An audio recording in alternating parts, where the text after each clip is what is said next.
क्या मनुष्य जन्म से न्यायी और सज्जन होता है, या क्या ये गुण हमें सीखने पड़ते हैं और हमें दिखाती है कि कैसे हम सभी अपने अंदर छिपी न्यायप्रियता और सज्जनता को जागृत कर सकते हैं। यह सिर्फ बुद्ध के जीवन की कहानी नहीं, बल्कि एक व्यावहारिक मार्गदर्शक है जो हमें बताता है कि कैसे हम एक बेहतर इंसान बन सकते हैं और एक न्यायपूर्ण समाज का निर्माण कर सकते हैं। हम अक्सर सोचते हैं कि दुनिया में बुराई क्यों है, लोग गलत काम क्यों करते हैं।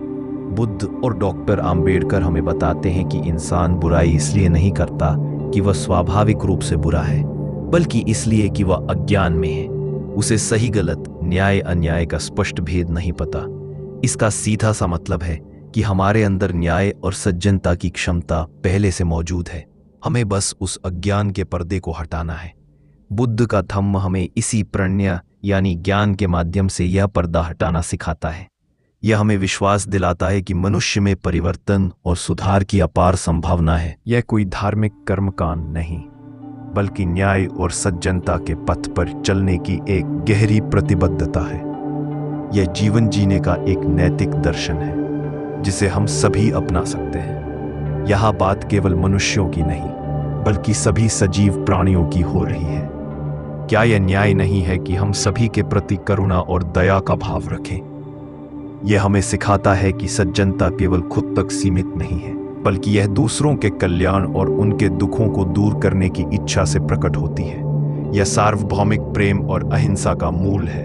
हम सभी में अहंकार, लालच, क्रोध, ईर्ष्या जैसी कमजोरियां होती हैं।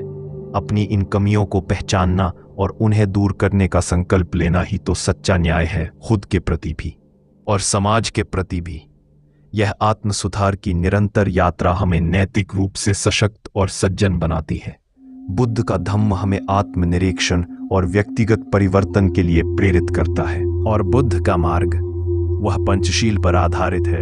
अहिंसा, सत्य, अस्तेय, चोरी न करना, ब्रह्मचर्य, संतुष्टि और अपरिग्रह, आवश्यकता से अधिक संग्रह न करना। क्या ये सभी सिद्धांत सीधे सीधे न्यायपूर्ण और सज्जन आचरण के स्तंभ नहीं हैं? यह मार्ग हमें सिखाता है कि कैसे हम अपने दैनिक जीवन में इन मूल्यों को अपनाकर एक नैतिक, संतुलित और शांतिपूर्ण जीवन जी सकते हैं। बुद्ध स्वयं नैतिकता, करुणा और न्याय के साक्षात उदाहरण थे। उनका धम्म सभी मनुष्यों को समान मानता था, चाहे उनकी जाति, लिंग या सामाजिक पृष्ठभूमि कुछ भी हो। बुद्ध ने समाज के निम्नतम समझे जाने वाले वर्गों और स्त्रियों को भी धम्म में दीक्षा दी, जो उनकी न्यायप्रियता और सज्जनता का सबसे बड़ा प्रमाण है। क्या यह समता ही सर्वोच्च न्याय नहीं है? बुद्ध ने एक ऐसे समाज की कल्पना की थी